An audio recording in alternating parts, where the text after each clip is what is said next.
Hey guys, what's going on? This is your boy Christian Israel, and you are tuned into the New Creation Capital Podcast, a place where we discuss what happens in the world today, where we talk about stories that focus on current events, the stock market, and digital assets. Of course, guys, this is a new you, a new future, and a new creation. Wow. Guys, happy Tuesday. I don't know what it is. Every time I begin to record this podcast, maybe because I haven't really spoken all day today, so I got to work this kinks out of my throat every time I start. But I'm still happy. It's a Tuesday morning. Already got on the bike. It's a beautiful day here. We're going to have 70, almost 80 degree weather. Sun is coming out. The spring is here, and I have great news for you guys. Today's story is going to be about not only big XRP and Ripple news, but also we're going to ask the question, is China's CBDC, or their central digital bank currency, their national currency, the Chinese yuan, forcing not only America, but other countries to get on board? And we're going to kind of dive into that. So you really want to stay tuned for that today. Thank you for all those who are listening on the Apple Podcasts, Google Play, Stitcher, Spotify, Radio Play, or the Anchor platform, where you can support, partner with us, and message us. Please make sure to subscribe right now. You can find also our Twitter at New Creation Cap, where you can converse with us, and we like to really have some nice conversations with you guys. We really appreciate all that you do there on New Creation Cap. Also, of course, you can find our YouTube stuff and our audio stuff at publishox.com, which is a current crypto-based blog. Guys, go here if you're really looking for updates on some of the top cryptocurrency news in the space. This is a slept on site. I find a lot of good stuff here. I don't get paid for you coming here, but a great thing about it, if you want to be a blogger or you want to tip somebody, it doesn't cost you any money to tip anybody in BAT tokens or whatever token you choose. As you know, this obviously is kind of a partner with Brave because of the basic attention token. So I do get tipped in that. It's not a lot, but you know, at the time, it can appreciate, and we are the cryptocurrency space. It's just kind of a thank you, guys. So you can always go here and check. Yesterday, we had the introduction to PolySign, more XRP bullish news, which is episode 33. Today, we are in episode 34. When you go to Publish OX, you can find our audio and our video, as well as all the links. So if you're watching this right now, go here, go to the links, publishox.com. New Creation Podcast is what it is on here, or just go directly to the link in the description. Okay, guys? So let's jump into today's story. There's no other news as of this moment. We're going to jump directly into today's story. So here's what we're going to talk about, okay? We'll talk about the XRP and bullish news later, but right now we're going to ask the question because we see that China is on the brink right now of launching their digital currency in one main city. And then this article comes out yesterday written by Ting Pang, discussing that Bank of China is going to expand their test area of new fintech regulation in 6 more cities. Okay, so they say it's a test, but they know they're going and they're pushing and they're moving quickly. Here we go, and here we go. Oh, before I go, I just want you to show, I know Ripple Redhead already tweeted this out, and you guys know, but we have broken the 20 cent mark right now with XRP. We are moving up to the east side, finally got a piece of the pie and growing. So anyway, so Banks of China expands test of new fintech regulation in 6 more cities, okay? And it goes like this. We see here that the Bank of China has officially launched its first fintech. I don't know what's going on with all this side stuff here. Let me reload that. I don't know what all that is. My computer just went janky on me. Okay. Oh, that's what it is. That's what it is. Okay. It obviously just uploaded turned all of these into something weird. I don't know, some kind of glitch. Anyway, Bank of China launched its first fintech innovation regulation pilot project in Beijing last year, which we've discussed on this channel. The Bank of China announced plans to expand its regulatory pilot projects in 6 more cities and districts on April 27th. That was yesterday, okay? Because the day is April 28th. Happy Tuesday. So on Monday, it went live. The bank plans to conduct pilot projects in Shanghai, Chongqing, Shenzhen, Hebei, I'm laughing because I like woke in Ziyang's new district. Hangzhou and Shuzhou. I don't know, man. If you can pronounce this, please let me know. You guys have decided now, if you have paid attention to this channel, I just crush names. That's why I would never be like an actual news anchor that has to pronounce, or even like NBA or football, or even, I guess, just sports in general, because I am not, phonetics is not my thing. So ultimately, it aims to improve the financial services in general for the real economy. The bank believes fintech innovation protects or projects under regulation will continue to protect consumers' rights. At the same time, it will also help and micro-private enterprises to go through financing difficulties during the pandemic. In its announcement, the bank said, "We are aiming to amid the pandemic situation and help enterprises to resume work and production." Okay, so here, fintech regulatory is part of the major plan in development of Chinese fintech sector. The bank released the Fintech Development Plan 2019 to 2021. Now, I just think that's interesting, right? Because people are saying like this is only what China, right? China tells us, but it says the Fintech Development Plan was in 2019 to 2021. Then all of a sudden a pandemic came around, and now we're pushing forward because of the COVID-19. I just want to point that stuff out, guys. This stuff has been planned. Now they're putting releasing UFO document. I'm not going to go into that stuff, right? But it's all a distraction. It's all the distraction. It's all a distraction. Again, it's all a distraction.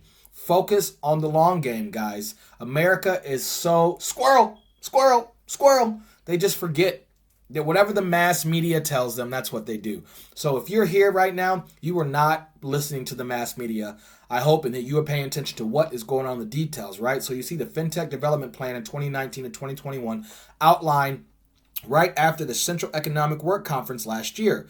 It revealed the guidance, ideology, basic principles, development targets, and key missions and guaranteed mechanisms for fintech to work over the course of 3 years. Now, we've seen before on multiple channels, and shout out to the Digital Asset Investor, by the way, for giving us props on one of our tweets the other day. So thank you for all those who give props. We try to give props on this channel. It's all one community. No need to tribalize anything. Information is information. If it's good information, it's good information. Okay, so thank you guys to help give information on this channel. Thank you guys for use our information that we break first on your channels. Really appreciate it. But you see here, it's over 3 years, and we've seen people like the Digital Asset Kevin Cage, the Bearable Bull. Those are the main three. XRP. You got the Moon as well. Moon Lambo. But really, the other three is what I kind of pay attention to. And a lot of them have pointed out that not only as Brad Garlinghouse and Chris Larson said, 2020 is the year of the digital asset, but they also have showed timelines that the digital asset will be in full blown everywhere between 2020 and 2025.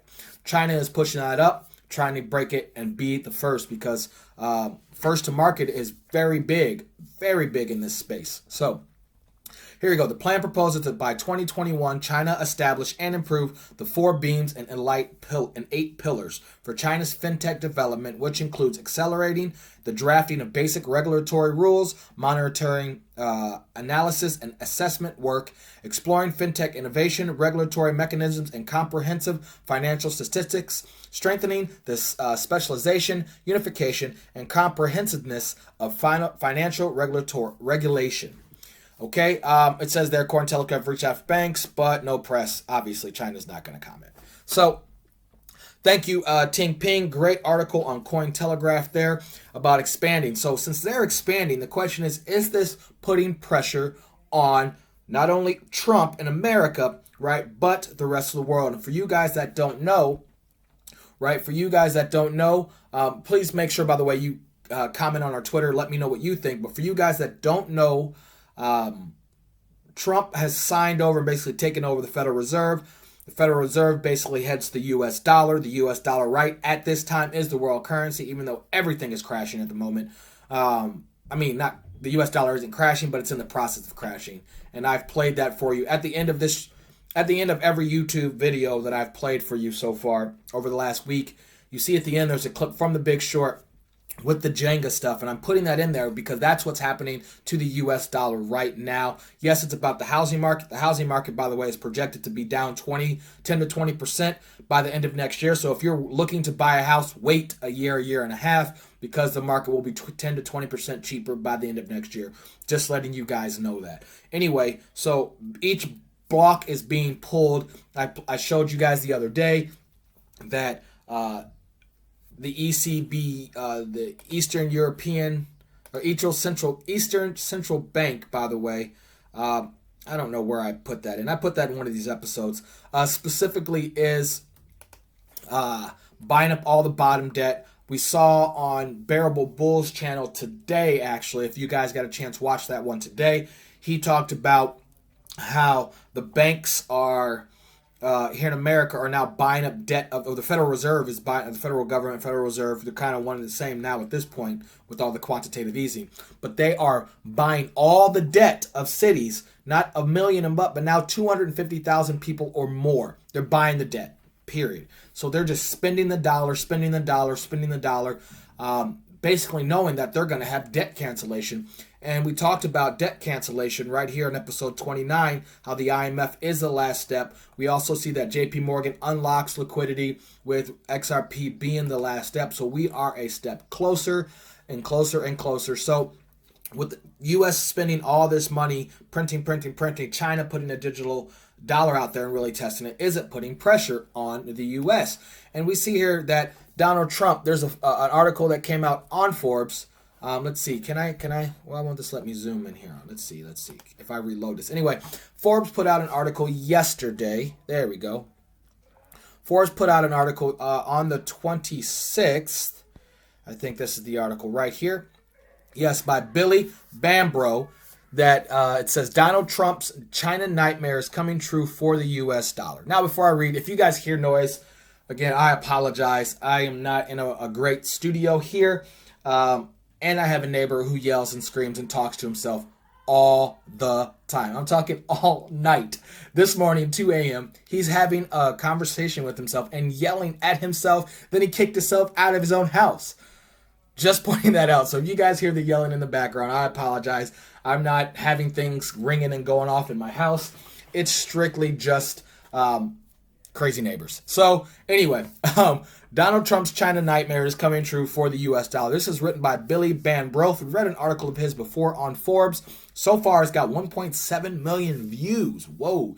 And it says here that the U.S. presidency Donald Trump's power struggle, U.S. President Donald Trump's power struggle over China was perhaps the defining feature of his presidency until the COVID-19 pandemic struck. This pandemic, subsequent lockdowns, crashed global markets and pushed investors around the world towards the safety of the almighty dollar. And we see that, okay?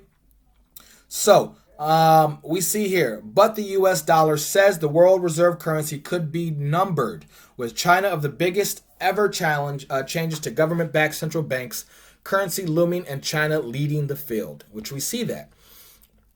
Casual discussions around central bank digital currency, CBDCs, sometimes, there we go, have been going for the last few years, and we've seen that too.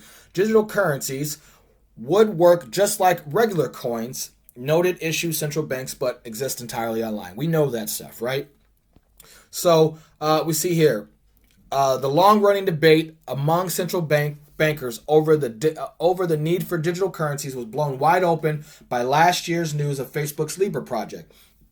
Something that almost saw the social media giant elevate itself to or even above central bank status as an issue of the first global currency. Now we also see he was beat down, right? And it says here, world leaders and regulators slapped Facebook back down. And I'm not going to click on that because I think that's just another Forbes article. I don't have the link, but you pretty much seen it around there. I should have put that up. Maybe I'll look for it. Anyway, if I find it, I'll put it in here and I'll play it for you. Anyway, we have only one real currency in the U.S. and it's stronger than ever, both dependable and reliable. Trump said last year in a Twitter, talking about Facebook's Libra, as well as Bitcoin and cryptocurrencies, scarce digital assets that were the inspiration for Libra. The dollar is by far the most dominant currency in and the world and will always stay that way. Now, always stay that way? I don't know, but at the time it was, and this is prior And so let me tell you something. Why does Trump talk about the U.S. dollar being so strong? Because it is what runs our economy. If Trump came out and said, the U.S. dollar is weak and it's falling, this economy would crash quickly because everyone would sell off. So you have to say that, guys.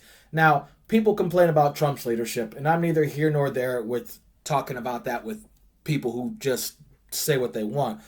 But if you come out and say, guys, the economy is crashing, guys, the U.S. dollar is trash, guys, everyone hide, you're all going to die, we would go into a mass panic. Instead, I personally rather have a leader that says the dollar is strong, the stock market is strong, you're not going to die, everything is going to be okay. Because, again, I've said this before, the person is smart, but people are stupid. And the mass media, the four media conglomerates, I'm going to save my personal opinion on them. Just know I don't listen to them at all. So you got to decide what is smart, right? If you, for instance, if you run a financial institution, are you going to call your clients and say it's all going to heck? No, you're not going to. And Trump is head of the Federal Reserve, right? So we as an economy need to make sure things don't panic. So, but when Libra comes out with this, you don't want a private institution running it. Facebook to me is no better than China. Here's why. Facebook censors anything that it doesn't agree with the people who pay it. And I'm going to point that out. So do you really want someone like that running your money, a private institution? Just saying. Facebook, just like a lot of these centralized platforms, even the one YouTube I'm on, if they don't like what you say, including Twitter right now, they are cutting you off if you don't agree with what the mass media says. And so that's kind of the Chinese Communist Party is kind of the same way right now with surveillance. And we've talked about surveillance and how that's going to move forward. But right now, the U.S. dollar is not that way because it's just not that way right now. Will it be? It will be. I see that in the next 5 to 10 years, the government's going to know every single penny you spend. It's going to happen. But as of right now, we have the strongest dollar, and some U.S. lawmakers have proposed the creation of digital dollars and so-called Fed accounts as part of the stimulus bill, which we have also talked about. So far, it's been divided. I don't know why people are so hung up on the Facebook Libra when I don't think it's going to work at all anytime soon. The SEC is not going to let it happen. They're just not going to let it happen. Because the SEC is actually running a Ripple XRP node. Right now, they're running a node on the Ripple platform. If you guys don't know about that, they are 100%. So, let's see here.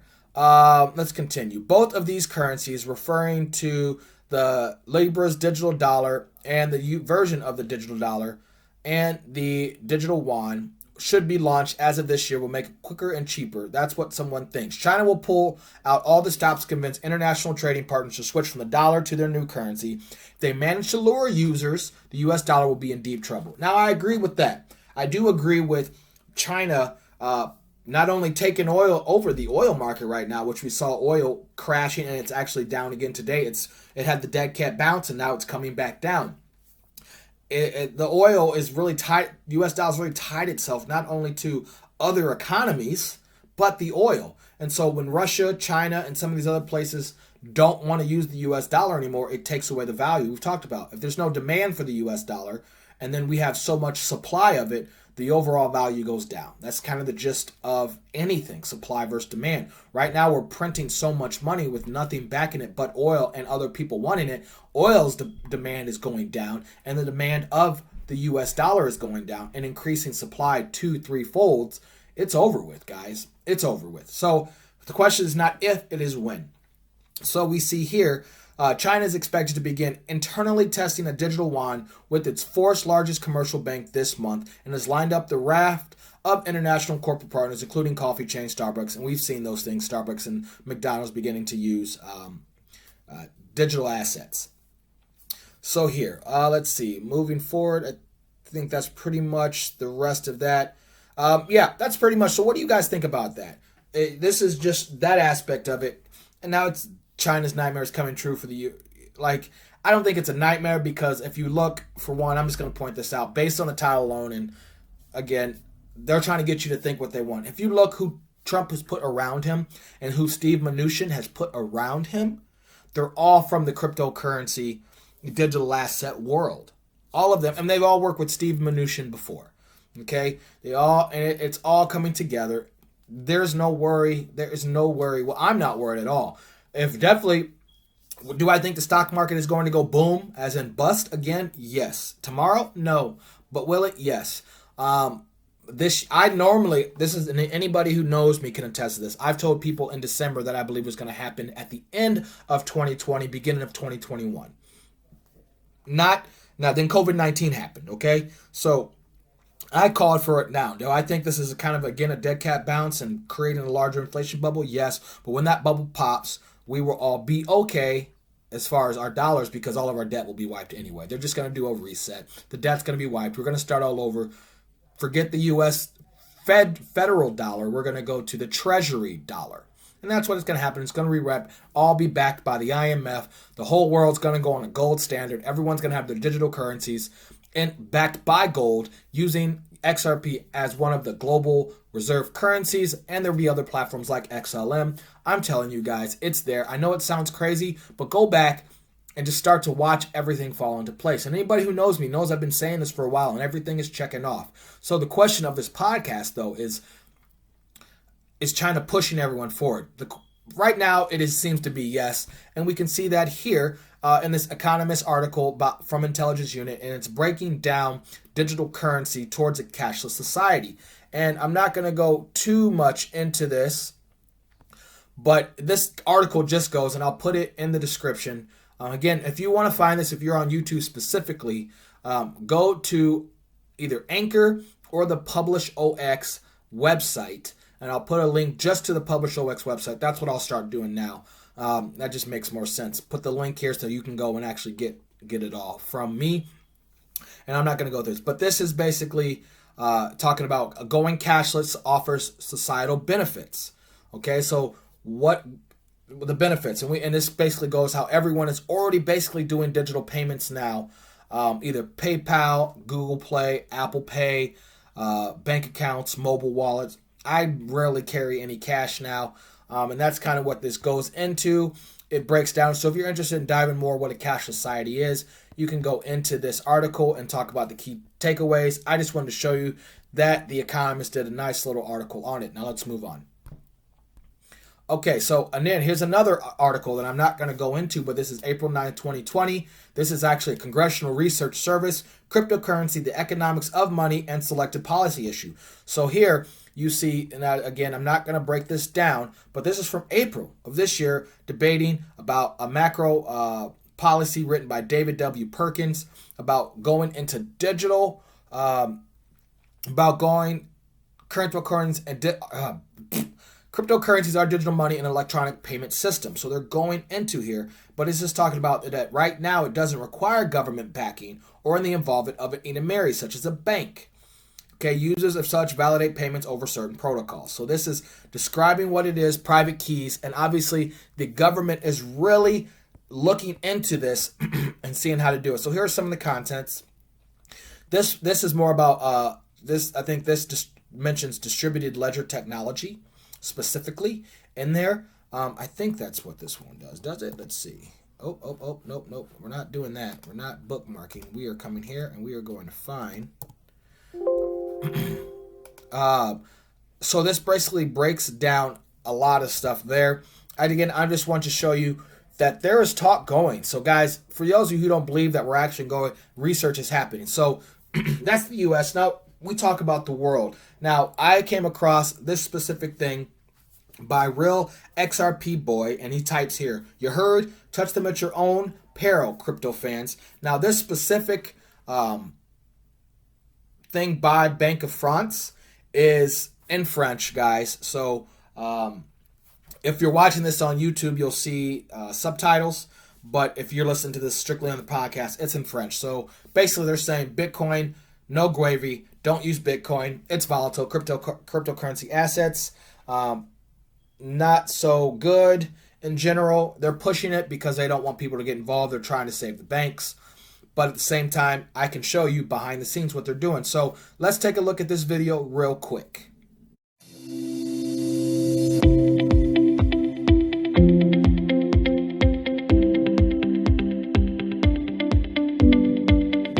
Les cryptoactifs, parfois nommés à tort crypto-monnaie ou monnaie virtuelle, désignent le Bitcoin et d'autres jetons virtuels utilisés pour spéculer et pour réaliser certains achats. Ces jetons sont créés par des ordinateurs en réseau, effectuant des calculs mathématiques complexes dits cryptographiques. La Banque de France préfère parler de cryptoactifs plutôt que de monnaie. Une véritable monnaie, comme l'euro, est une unité de compte universelle et est acceptée par tous les commerçants car sa valeur est garantie. A l'inverse, personne ne garantit la valeur du Bitcoin qui ne cesse de fluctuer et personne n'est obligé de l'accepter en paiement. Les cryptoactifs ne sont pas plus illégaux que des jetons de casino par exemple. Mais comme ils offrent un total anonymat à leurs détenteurs, ils peuvent être utilisés de façon privilégiée pour financer des activités illégales. La plupart des utilisateurs des cryptoactifs les ont achetés à des fins de spéculation, mais nous le déconseillons fortement. Les investissements en cryptoactifs présentent en effet des risques importants. Risque de perte financière, car la valeur des cryptoactifs peut évoluer très fortement, très rapidement, à la hausse comme à la baisse. Risque d'escroquerie, en achetant des cryptoactifs qui n'existent pas ou en finançant des projets fictifs. Risque de cyberattaque, car les cryptoactifs sont stockés dans des portefeuilles électroniques qui peuvent être piratés. Il n'existe aucun recours pour les détenteurs de cryptoactifs après une attaque informatique ou une chute brutale du cours. Le meilleur conseil de prudence, n'y touchez pas. Ou alors, c'est à vos risques et périls. Okay, so there you go. Basically, you heard it out of her own words, saw it. Now, I'm just going to step right into the next article and look at this. This is from March 2020. Now, I don't know when this is from April 2020 when he posted it, but I'm not sure exactly when this video, the quality of the video is pretty crappy. So I don't know when this is. I expect maybe 2-3 years ago. But here is an actual working paper by the Banque de France, the France bank and the European system, talking about stablecoins, A Brave New World, written by Anastasia Malacrinios and Christian Pfister, written by March 2020.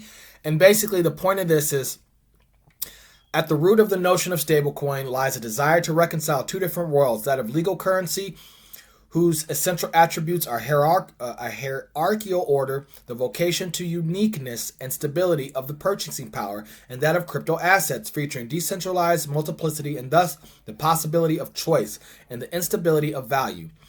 Do stablecoins fulfill their promises with regard to their volatility prices, limited number, small total amount, and concentrated market? Stablecoins have so far met with mixed success. They rather represent a complement to the crypto asset market. However, the arrival of very large issuers securing a higher degree of confidence to users and apt to reach a wide public could give their projects a potentially systemic impact. These global stablecoins would create risks, in particular for financial stability, monetary policy, and lesser development economics.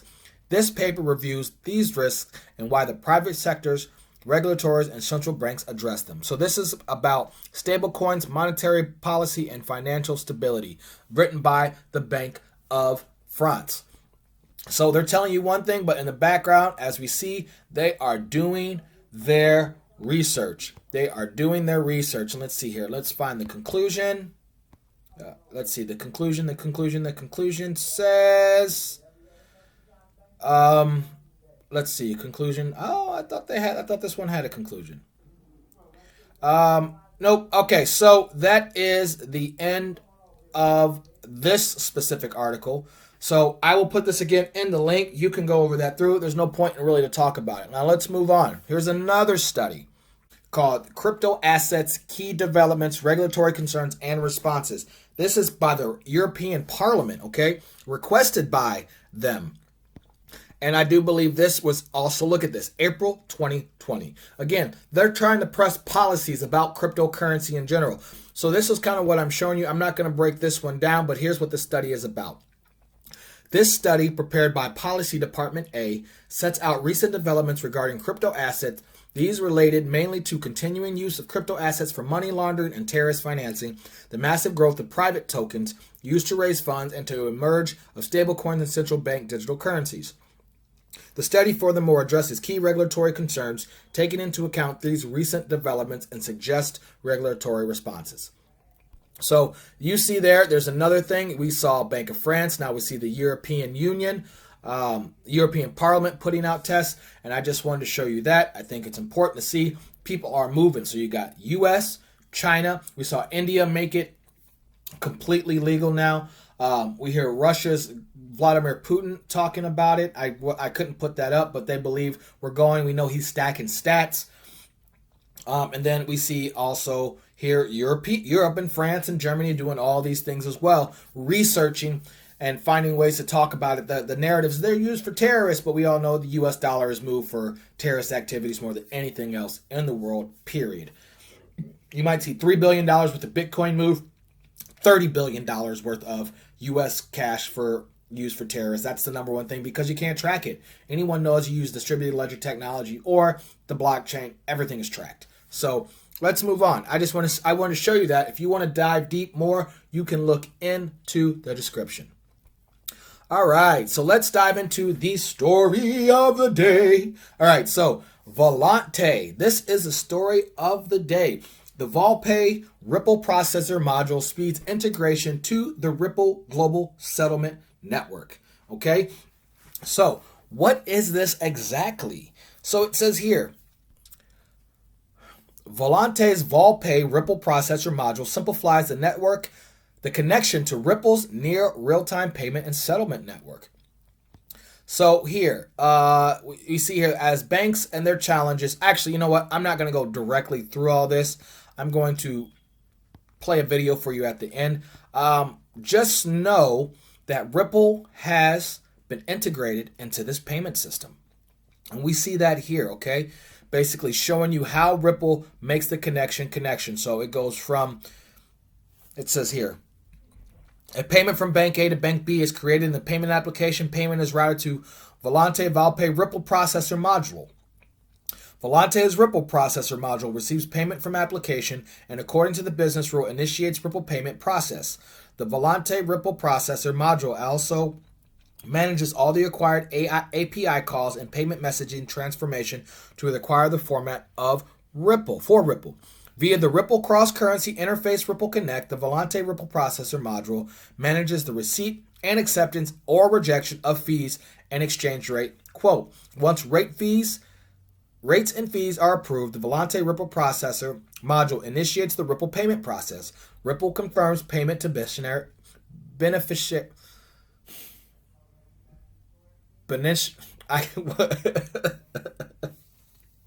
beneficiary. Oh, bank. Whew, boy, this is tough today. It's rough out here in these streets. Settlement is completed with Ripple ledger balances updated for both sender and receiver bank. A notification of funds are transferred to the I don't know what's going on. Beneficiary is confirmed back to Bank A. By the way, all that happens in about 3 seconds. So that's kind of what this is that now it's just another partner. That's pretty big because it's another real-time payment partner. And if we go, oh, I knew I missed something. Okay, let me finish the story. Actually, real quick, hold on, pause that thought. Here's another one, by the way. I knew this was in the wrong order. This should have been over here. The World Bank, by the way. Committee Payments Market Infrastructure's World Bank Group. Payment aspects of financial inclusion in the fintech era. This is, by the way, April 2020. Bank for International Settlements, World Group, is talking about more. Is this one? This one has distributed ledger technology all through it. DLT, distributed ledger technology. It is mentioned 22 times in here in this article. 22 times. So I guess I could have waited. This could have been big news too. Anyway, distributed ledger, it kind of talks about the bank using this. So I guess this is a little bit of big news on both ends, both fronts. This is the World Bank, payment aspects of fintech inclusion, banks for international settlements. Pretty big deal. BIS, World Bank Group. So if you haven't seen that, anyway, let's go back to the other story. Okay, so Volante, here's where they are. This is their website here, okay? We'll go into that video here at the end. Of course, we see this. And that's pretty much the big news. I will play this video here for you at the end of this. We're almost done. But before I play that video, I just want to point out payments generate nearly $2 trillion. I just want to point out there's a lot of things going on behind the scenes, and it's pretty big and pretty important. So that's why I kind of put links for all these actual things in the documents, because I could spend hours reading through all this. But if you're really interested and you want to do your own research, DOYR, if you want to do your own research, I really suggest you do. I never say to buy or purchase or invest in anything based on my research. I'm just telling you what we invest in and what I have my friends do their own research and them invest in, honestly, because that's the route to really go. So I just want to make sure that you guys understand how important it is to look through things. So I started going down this rabbit hole, and now I begin to find things like the World Bank Group, like the European Parliament, like the Bank of France, like the Congressional Research Service, okay? Like the Bank of China expanding everywhere. Okay, so it's pretty important, guys, to do your own research. So before I continue to dive into this, let's go ahead and look at this right here, and let's back it on up. Payments generate nearly $2 trillion a year in revenue. Would you like to get more of that for your payments business? You can, but first let's look at how the payments business is changing. Once upon a time, your bank focused on deposits and loans. Then, you switched to fees and transactions and products, which you built into silos. But it's a different world now. Open banking is changing the way your customers do business with you. You know machine learning is going to change financial services, you just don't know how. You're competing with challenger banks and fintechs, dealing with growing complexity in clearing and settlement, real-time payments, blockchain, ISO 20022. And with the Internet of Things, any connected device can be a payment channel. To compete and manage the pace of change, you need to run a much more agile business to bring new value-added services to market quickly, so your customers will stay with you and new ones will join them. You know your current payments technology won't help you get there. You need to transform, and you also know you can't replace everything at once. That's why we built VolPay, the complete ecosystem of business services for payments innovation, transformation, and modernization, letting you move from legacy silos to a digital ecosystem one step at a time. VolPay ecosystem solutions help you with the entire payments lifecycle. Open banking and PSD2 with over 300 APIs. Real-time payments, cross-border payments, end-to-end payment processing and payment hubs, omnichannel pre-processing, ensuring outstanding customer experiences across all channels, global clearing gateways, helping banks rapidly expand into new markets with over 100 plug-and-play clearing modules, corporate-to-bank automation, accelerating customer onboarding and service delivery. Innovations like Beneficiary PayLink allow corporations to pay any business or consumer the way they want to be paid. And Volante Designer, our unique business service and integration platform, lets you add your own services or partner services, featuring hundreds of standards libraries, inbuilt automation, and zero-code configuration. To dramatically accelerate your implementations, deploy VolPay any way you want, as a service, in the cloud, or on-premise. VolPay helps you save money, improve time to market, stay ahead of emerging trends, and take the lead in innovation. Remember that $2 trillion in annual revenue? Get a bigger share of that for your business with VolPay and Volante as your trusted partner.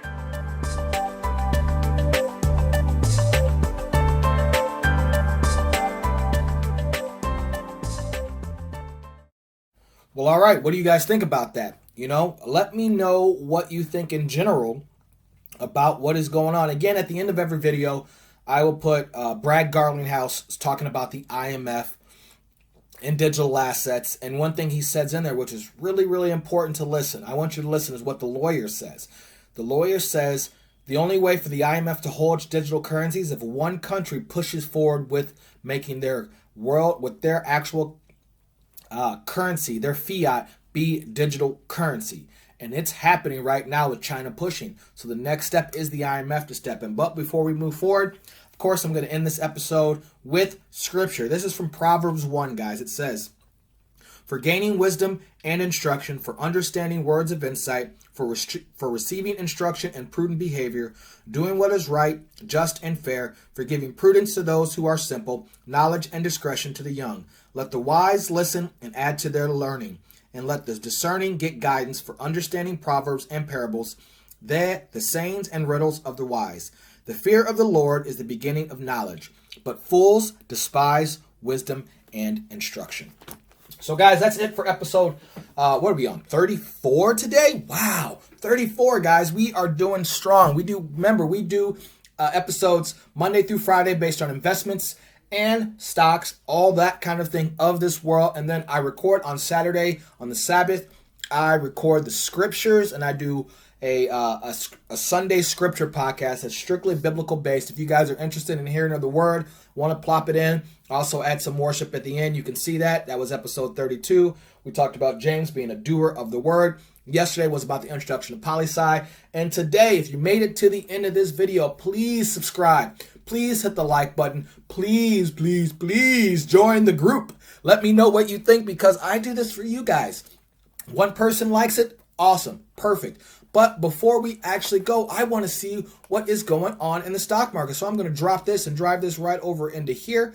And let's see what is going on in the good old US of A stock market. Right now, the Dow is down 0.15%. S&P is down 0.32%. The NASDAQ is down 1%. Gold is down 0.44%. Oil is down 3.29%. Everything is down. What's crazy is Dow was up 300 points recently. And now it has flipped on itself, so that got me curious. Guys, let's look and see what's going on with the cryptocurrency market right now. We're going to go to Nomics and check it out right now. We see Bitcoin is up for the past 24 hours, 1.39%, sitting at 77.42.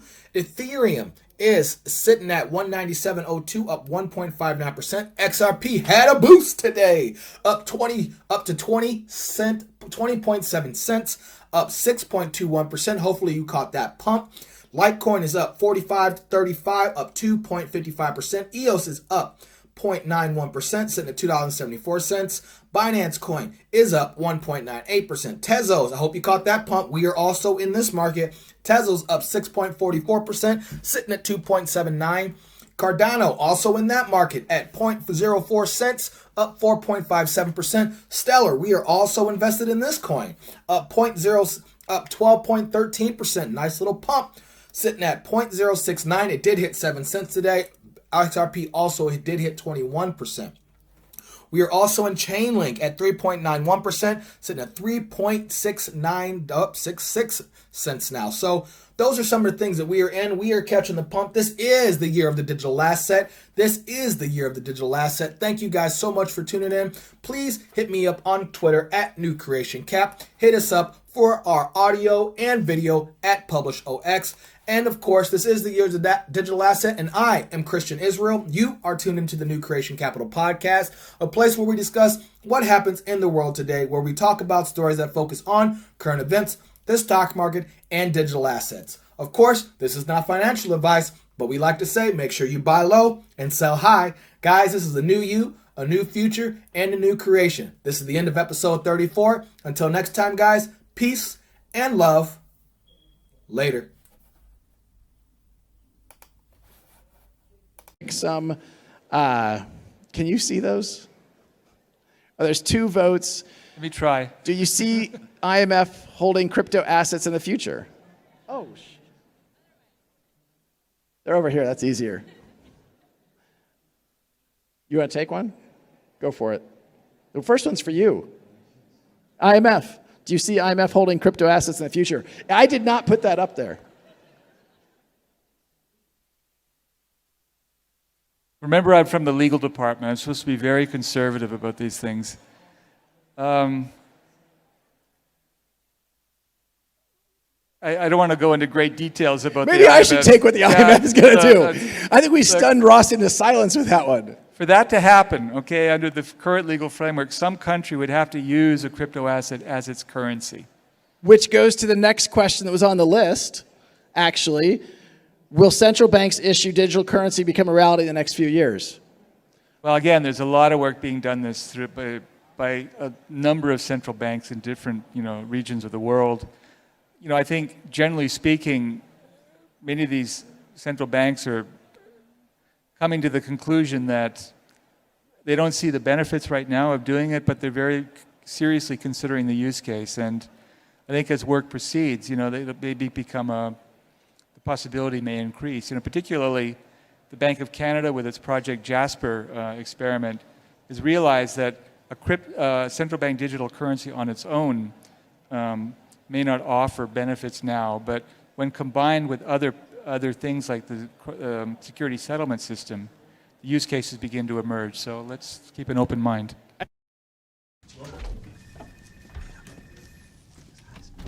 Hi, how are you? Okay, Mr. Bennett, what do we have? Let's see what you got. You smell that? What is that? What? What's that smell? A cologne? No. Opportunity. No. Money. Oh, okay. I smell money. Okay. Chris.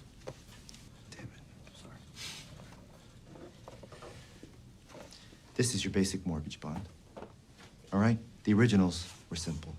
They were just thousands of AAA mortgages bundled together, guaranteed by the US government. The modern ones are different. They're private, and they're made up of layers of tranches.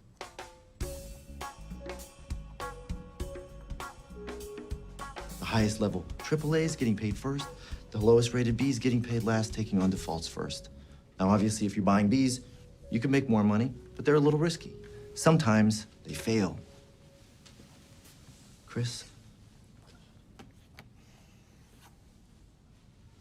Somewhere along the line, these Bs and double Bs went from a little risky to dog shit. Where's the trash? Behind you. I'm talking rock bottom FICO scores. No income verification. Adjustable rates, dog shit. The default rates are already up from 1% to 4%, fellas. And if they rise to 8%, and they will, a lot of these triple Bs are going to 0 too. And that, you're too close, is an opportunity. Okay, you're saying that at 8% the bonds fail and we are already at 4%? That's right. If they go to 8, it's Armageddon. Yeah, that's right. How come nobody's talking about this? You're completely sure of the math. Look at him. That's my quant. You're what? My quantitative. My math specialist. Look at him. You notice anything different about him? Look at his face. That's pretty racist. Look at his eyes. I'll give you a hint. His name's Yang. He won a national math competition in China. He doesn't even speak English. Yeah, I'm sure of the math. Actually, my name's Jiang, and I do speak English. Jared likes to say I don't because he thinks it makes me seem more authentic. And I got second in that national math competition. So you're offering us a chance to short this pile of blocks? How? With something called a credit default swap. It's like insurance on the bond, and if it goes bust, you can make 10 to 1, even 20 to 1 return, and it's already slowly going bust. 10 to 1, 20 to 1? No way. And no one's paying attention. No one is paying attention because the banks are too busy getting paid obscene fees to sell these bonds. But wait, you are the bank. When you work for the bank, I bet your margins are pretty nice and fat. Let's not talk about my margins, by the way. Being nice and fat, that's a nice shirt. Do they make it for men? Aren't you the bank? I work for the bank. I don't think like a bank. Big bank, small bank, I like to make money. All right? Let me put it this way. I'm standing in front of a burning house, and I'm offering you fire insurance on it. A's, 0. B's, 0. Double B's, 0. Triple B's, 0. And then that happens. What is that? The US dollar